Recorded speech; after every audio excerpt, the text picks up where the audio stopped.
So, I just wrote credits on Dragon Age: The Veilguard, and I have some thoughts. This video will contain light spoilers, so this is your warning. I'm gonna talk about what I think Veilguard did right and what it did very wrong, and if this is really the franchise killer that a lot of people are claiming. If you are new here, welcome to my channel where I do video essays on video games and anime. I hope you enjoy. Now let's get started. Roll intro.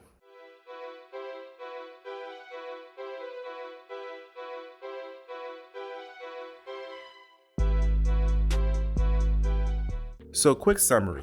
So following the events of Trespasser, our boy Solus is ready to take down the Veil in order to restore the world to its former state, but that would release demons as well.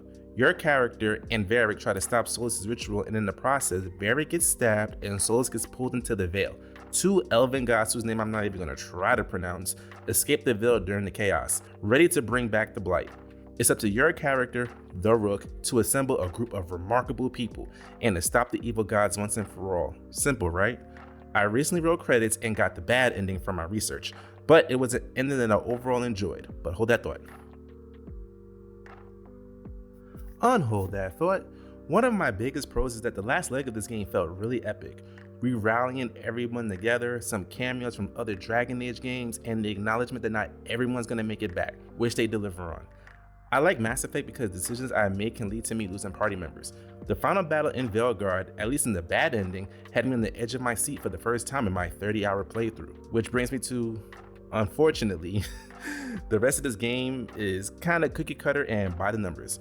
And what kept me playing for the most part was the combat and the build crafting. Combat feels pretty smooth. There's no tactical camera, but you can pause and issue commands to your companions, which can be used in tangent with the revamped primer and detonation mechanic from Inquisition. I also love me some build crafting. You have a huge skill tree with 3 specializations, not to mention you can respec at any time. So this meant I can experiment on the go. This is a perfect segue to some of my cons.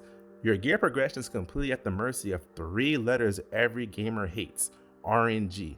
You upgrade by finding duplicate pieces of gear you already own. This goes for your companions as well. The problem with this system is that you may want to play a certain build, but your best gear won't synergize with that build. This design choice is a lazy way to get players to do side content in order to get the pieces for their build. This is probably something from the multiplayer part of this game that was left over. For a single player experience, it just doesn't work in my opinion. And the game knows this because the last vendor before the point of no return happened to have duplicates of most of my gear, enough to get me to legendary before the final boss. If this is the case during my good ending playthrough, I'm gonna be kinda pissed.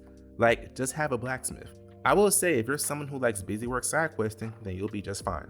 I had friends who were close to finishing all the side quests, and some of them had all their pieces maxed out kinda quick, and some didn't. Long story short, never do this again, BioWare. You are better than that. At least I would like to think so. The story is also weak.